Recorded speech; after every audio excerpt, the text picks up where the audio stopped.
Urban legend वो घटनाएं या पात्र होते हैं जिनके अस्तित्व के कोई साक्षी प्रमाण नहीं होते। इनका औचित्य केवल स्थानीय लोगों के विश्वास पर आधारित है।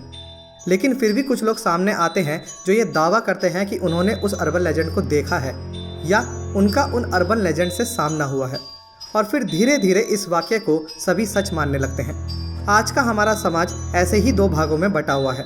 एक जो ये मानते हैं कि अर्बन लेजेंड सच में होते हैं, और दूसरे वह लोग जो इन्हें सच मानने से इनकार करते हैं।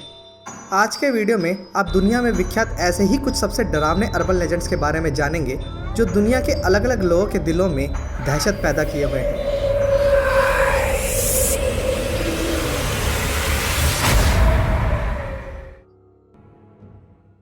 Lily E grey, victim of the beast. United states के यूटा शहर की the salt lake city cemetery US की सबसे बड़े कब्रिस्तानों में से एक है, जहां तकरीबन 1,20,000 लोगों को दफनाया जा चुका है। और जहां लाखों की संख्या में मृत लोगों को दफनाया गया हो, वहां पैरानॉर्मल एक्टिविटीज़ का होना कोई अचंभित करने वाली बात नहीं है। इस कब्रिस्तान में यूं तो बहुत से लोगों की आत्मा को देखे जाने और अनेकों पैरलौकिक घटनाओं के घटित होने की बात कई बार सामने आई है, लेकिन इनमें से जो सबसे डरावनी और प्रसिद्ध है वो है यहाँ मौजूद लिली ई ग्रे नाम की महिला की एक ग्रेव, जिस पर लिखा है lily E grey, victim of the beast 666। आमतौर पर परिवार के लोग मरने वाले की कब्र पर कुछ ऐसा लिखवाते हैं जिससे उन्हें श्रद्धांजलि दी जा सके, या फिर जिससे लोगों को ये मैसेज मिल सके कि मरने वाला व्यक्ति कितना अच्छा इंसान था। लेकिन इस ग्रेव पर लिखे ये शब्द दुनिया की किसी और कब्र पर आज तक कभी नहीं मिले हैं। यहाँ के स्थानीय लोगों की अगर माने तो लिली ग्रे एक सैटनिक क्रियाओं में लिप्त महिला थी जो शैतान की पूजा किया करती थी। काला जादू जैसी खतरनाक क्रियाओं को करते वक्त एक बार लिली से एक बड़ी गलती हो गई और शैतान ने लिली को ही अपने लिए बलि के रूप में स्वीकार कर लिया। उसी रात लिली की बेहद बुरी मौत हुई और इसीलिए लिली की कब्र पर यह लिखा गया है कि उसको बीस्ट यानी शैतान ने अपना ग्रास बना लिया। लिली को यहाँ दफनाए जाने के कुछ ही दिनों बाद से ऐसा कहा जाने लगा कि जो भी व्यक्ति इस कब्र के पास जाता है या इस कब्र को छूता है तो उसके साथ कुछ ना कुछ विचित्र घटनाएं ज़रूर होती हैं। बहुत से लोगों ने यहाँ तक दावा किया है कि यदि इस ग्रेव के पास आकर लिली को याद करते हैं तो लिली की आत्मा उस इंसान को अपने कब्जे में ले लेती है और फिर उस इंसान के ज़रिए उसी क्रियाओं को ठीक से पूरा करने की कोशिश करती है जिसको करने में लिली की मौत हुई थी। कहा जाता है कि यदि लिली अपनी क्रियाओं को किसी अन्य इंसान के ज़रिए पूरा कर लेती है तो उस इंसान को शैतान अपना शिकार बना लेगा और लिली एक बार फिर वापस आ जाएगी। नोपेराबो, आकासाका, टोक्यो के किनोकुनिज़ाका की पहाड़ी इलाके की एक सुनसान जगह पर एक बार एक लड़की रो रही थी। पहनावे से ये लड़की किसी अच्छे घर की लग रही थी। तभी वहाँ से गुजर रहे एक व्यापारी की नज़र उस लड़की पर पड़ी। उसने उस रोती हुई लड़की से उसके रोने का कारण पूछा, लेकिन उस लड़की ने कोई जवाब नहीं दिया। व्यापारी के कई बार पूछने पर लड़की पीछे मुड़ी और उस व्यापारी के होश उड़ गए। उसने ऐसा नज़ारा पहले कभी नहीं देखा था। उस लड़की का तो कोई चेहरा ही नहीं था, ना आंखें, ना कान और ना ही मुंह। एक फेसलेस लड़की को देखकर व्यापारी तुरंत वहाँ से भाग खड़ा हुआ और बहुत दूर जाने के बाद उसे एक सड़क के किनारे एक छोटा सा ठेला लिए एक आदमी दिखाई दिया। वो व्यापारी बुरी तरह हांफता हुआ उसके पास जाकर रुक गया। उस व्यक्ति ने उस व्यापारी से पूछा, क्या हुआ, क्या आप ठीक हैं? व्यापारी ने हांफते हुए उसे बेचेहरे वाली लड़की के बारे में बताया। इस पर ठेले पर खड़े आदमी ने कहा, क्या उसका चेहरा ऐसा दिखता था? और इतना कहते ही उस व्यक्ति का चेहरा भी अचानक गायब हो गया और वह भी उस लड़की जैसा लगने लगा। जापान के लोग इस छलावे को नोपेराबो के नाम से जानते हैं और ऐसे कई लोगों के ऑन रिकॉर्ड्स बयान आज भी मौजूद हैं जो ये दावा करते हैं कि उन्होंने इस बेचेहरे वाले छलावे को देखा है। वो पहले तो एक नॉर्मल इंसान जैसे ही नज़र आती है, लेकिन फिर अचानक एक बेहद डरावनी आत्मा में बदल जाती है। लेकिन लोगों को डराने के अलावा नोपेराबो ने कभी किसी की जान लेने की कोशिश नहीं की है। इसीलिए जापान के लोग ऐसा मानते हैं कि नोपेराबो एक नेक दिल औरत की आत्मा है जो शायद लोगों को किसी आने वाले खतरे से आगाह करने के लिए उनके पास आती है। वहीं कुछ लोग ये मानते हैं कि नोपेराबो आज भी उस इंसान को ढूंढ रही है जिसकी वजह से उसकी मौत हुई थी, और जब उसे वो इंसान मिल जाएगा तो वह उसे मौत के घाट उतारने के बाद हमेशा हमेशा के लिए जापान से चली जाएगी। इस छलावे का खौफ आज भी जापान के लोगों में देखा जाता है और आज भी किनोकुनिज़ाका नाम के इस इलाके में जब कोई किसी महिला को किसी सुनसान जगह पर देखता है तो उसके पास जाने की हिम्मत तक नहीं कर पाता। टैके टैके। जापान की इस अर्बन लेजेंड की दहशत एक समय इतनी थी कि रात के समय कोई भी व्यक्ति अकेले बाहर निकलने की हिम्मत नहीं करता था, क्योंकि वहाँ के लोगों का ये मानना था कि कोई है जो रात के समय लोगों का पीछा करती है और अपने शिकार को बेहद दर्दनाक मौत के घाट उतार देती है।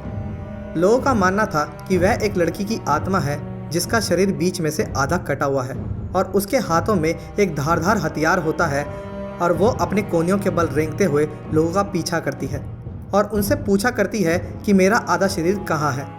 लेकिन अगर उसका शिकार उसके सवाल का गलत जवाब देता है तो वह उसे अपनी ही तरह बीचों बीच से काट देती है। इस अर्बन लेजेंड को जापान के लोग टैके टैके के नाम से जानते हैं। बताया जाता है कि ये एक हाशिमा नाम की लड़की का भूत है जो एक नेक दिल और शर्मीली लड़की थी। अपने स्वभाव के कारण वो बाकी लोगों से बहुत कम घुला मिला करती थी और उसके दोस्त भी बहुत कम थे। स्कूल के अन्य स्टूडेंट्स हमेशा ही हाशिमा को बेवजह तंग किया करते थे। एक रोज़ उसके स्कूल के कुछ बच्चों ने हाशिमा पर कीचड़ फेंक दिया, जिसके बाद पूरे स्कूल में उसका बहुत मजाक उड़ाया गया। जब वह स्कूल से वापस जा रही थी तब प्लेटफॉर्म स्टेशन में मौजूद लोगों ने भी हाशिमा का बहुत मजाक उड़ाया। अभी ट्रेन प्लेटफॉर्म पर पहुंचने ही वाली थी कि तभी किसी ने हाशिमा को पीछे से धक्का दे दिया और वह रेलवे की पटरी पर जा गिरी। इतने में ट्रेन उसके ऊपर से होकर गुजर गई और हाशिमा का शरीर 2 हिस्सों में कट गया। हाशिमा कुछ क्षण तक वहां दर्द से तड़पती रही, लेकिन वहां मौजूद किसी भी इंसान ने उसकी कोई मदद करने की कोशिश तक नहीं की। लेकिन इस घटना के कुछ ही दिनों बाद से हाशिमा के स्कूल के स्टूडेंट्स को हाशिमा का भूत अपना शिकार बनाने लगा और एक एक करके उसने स्कूल के कई बच्चों का वही अंजाम किया जो कि खुद हाशिमा का हुआ था। एक समय इस अधकटी चुड़ैल की दहशत का आलम यह था कि जिस स्कूल में हाशिमा पढ़ा करती थी उस स्कूल के लगभग सभी बच्चों ने वो शहर तक छोड़ दिया था। बैंशी। जिस अगले अर्बन लेजेंड के बारे में अब हम आपको बताने जा रहे हैं उसे आइलैंड में आज भी सबसे खतरनाक चुड़ैल के रूप में जाना जाता है। ऐसी मान्यता है कि यह चुड़ैल आज भी आइलैंड के अलग अलग हिस्सों में देखी जाती है, लेकिन जिस भी बदकिस्मत को ये दिखाई देती है उसके साथ कोई ना कोई किसी अनहोनी का होना तय है। इस खौफनाक चुड़ैल को आइलैंड में बैंशी के नाम से जानते हैं। कहा जाता है कि ये एक ऐसी चुड़ैल है जो एक ही साथ कई जगहों पर देखी जा सकती है। ये खौफनाक बला सफ़ेद कपड़ों में नज़र आती है, जिसके लंबे बाल होते हैं और वह हमेशा ही रोते हुए नज़र आती है। लेकिन उसके रोने की आवाज़ इतनी भयावह और असहनीय होती है कि जो कोई भी एक बार उसके विलाप को सुन लेता है उसके दिमाग में कई दिनों तक वो डरावनी आवाज़ कौंधती रहती है।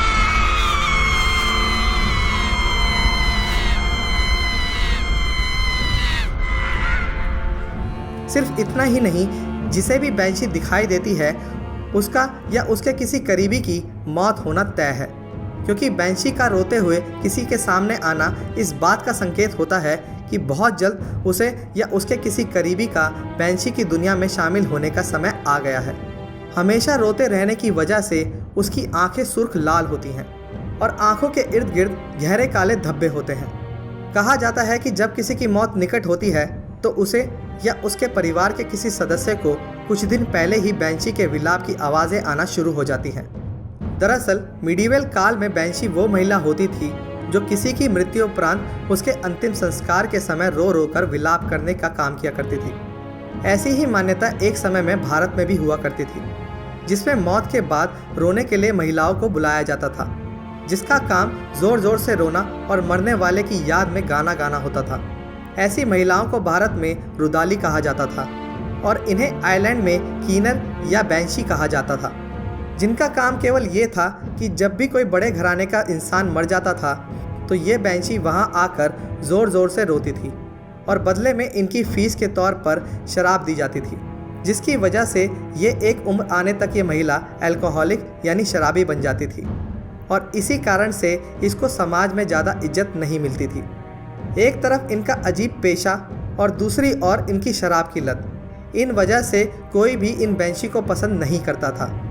फलस्वरूप समाज के प्रति इन बैंशीज़ की नफ़रत भी बढ़ने लगी और जब समाज में धुतकारी गई इन बैंशीज़ की मौत हो जाती थी तब कोई भी इनको सहानुभूति नहीं देता था। शायद इसीलिए इनके मरने के बाद ये बैंशी अपना काम करती रहती हैं और यहाँ वहाँ भटकती रहती हैं। बैंशी को देखे जाने के कई किस्से पूरे यूरोप में भी प्रचलित हैं।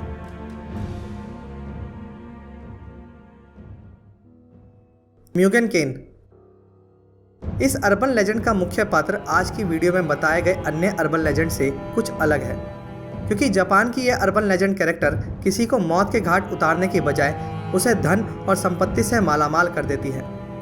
इसका नाम है म्यूगन केन, जिसे द वेल्दी घोस्ट के नाम से भी जाना जाता है। जापान के टोटोमी प्रोविंस के म्यूगन यामा में एक बार एक मंदिर में बहुत बड़ी घंटी लगवाने की योजना बनाई गई। उन दिनों मंदिरों में बड़ी सी घंटी लगाने की प्रथा आम थी, और जब भी कोई मंदिर इस तरह की घंटी बनाने का प्रस्ताव लाता था तो स्थानीय लोग जोर शोर से उस मंदिर में अपने कांसे यानी ब्रॉन्ज के बर्तन और अन्य सामान को दान किया करते थे, ताकि उन्हें पिघलाकर मंदिर के लिए घंटी बनाई जा सके। लेकिन जापानीज लोगों का यह भी मानना था कि दान देने वाले व्यक्ति का मन बिल्कुल साफ होना चाहिए, वरना उसका दिया गया दान फलित नहीं होता। म्यूगन यामा में बन रहे मंदिर में लगने वाली घंटी को भी बनाने के लिए वहाँ के लोगों ने बढ़ चढ़कर दान दिया। वहाँ रहने वाले एक किसान की पत्नी के पास कोई कांसे का सामान नहीं था, तो उसने अपने पुश्तैनी मिरर मंदिर में दान देने का फैसला किया और बहुत भारी मन से उस मिरर को दान कर दिया।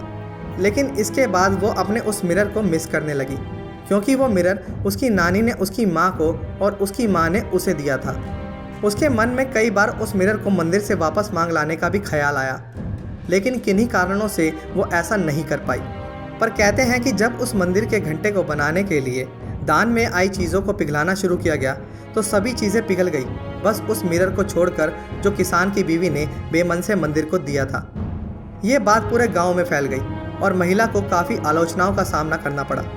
उसे इस बात से इतनी शर्मिंदगी हुई कि उसने खुदकुशी कर ली और मरने से पहले लिखे लेटर में ये लिखा कि मेरे मरने के बाद इस मिरर को पिघलाना आसान हो जाएगा, लेकिन जो कोई भी उस घंटी के बनने के बाद उसे बजाते बजाते तोड़ देगा तो उसे मेरा घोस्ट धन दौलत से मालामाल कर देगा। इस घटना के बाद उस मंदिर में आने वाला हर इंसान उस घंटी को ज़ोर ज़ोर से बजाता था। इससे तंग आकर मंदिर के प्रशासन ने उस घंटी को उसी तालाब में फेंकवा दिया जिसमें डूबकर उस महिला ने अपनी जान दी थी। इसके बाद से लोगों ने ऐसा दावा करना शुरू कर दिया कि यदि अपने मन में उस घंटी को इमेजिन करते हुए उसे अपनी इमेजिनेशन में ही तोड़ दिया जाए तो भी उस महिला का भूत उसे बहुत सारी धन दौलत दे देता है। लेकिन इसके लिए अपनी इमेजिनेशन बेहद साफ और दृढ़ संकल्प का होना बहुत ज़रूरी है, वरना ऐसा करने की कीमत भी चुकानी पड़ सकती है। आज के वीडियो में बस इतना ही। यदि आपको हमारी वीडियो पसंद आ रही है तो हमारी वीडियोस को लाइक और शेयर करके हमारे चैनल को ज़्यादा से ज़्यादा सपोर्ट करें, ताकि हम आपके लिए ऐसे ही मिस्टीरियस वीडियोस लाते रहें। बहुत जल्द आपसे फिर मुलाकात होगी, तब तक के लिए अलविदा।